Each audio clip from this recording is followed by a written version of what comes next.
Nag-resign si ICI Commissioner Rosana Fajardo. Epektibo sa December 31 ang kanyang resignation. Paliwanag ni Fajardo na kumpleto na niya ang mga itinakda niyang gawin sa komisyon. Naniniwala raw siyang ang responsibilidad sa pag-imbestiga at pag-usig ay malilipat na sa ibang ahensya, tulad ng Department of Justice at Office of the Ombudsman. Dagdag pa raw dyan ang pagsusulong ng mga mambabatas na magtatag ng Independent Commission Against Infrastructure Corruption at Independent People's Commission na mas magiging epektibo sa pagtulong sa investigasyon ng Ombudsman. Sa isang pahayag nitong si ICI Chairman Justice Andres Reyes Jr., sinabi niya na time-bound naman talaga ang mandato ng ICI na may atas na mangalap ng ebidensya, datos at maghain ng mga corrective measures. Kaya natural lamang daw ang pagbibitiw ni Commissioner Fajardo.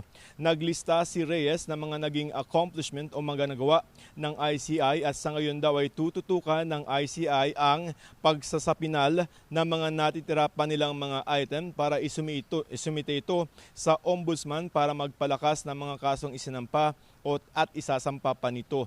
Nananatiling committed daw ang ICI para isumite ang kanilang pinal na rekomendasyon para masiguro ang mga ahensya tulad ng Ombudsman ay may sapat na hawak para sa mga kaso nito.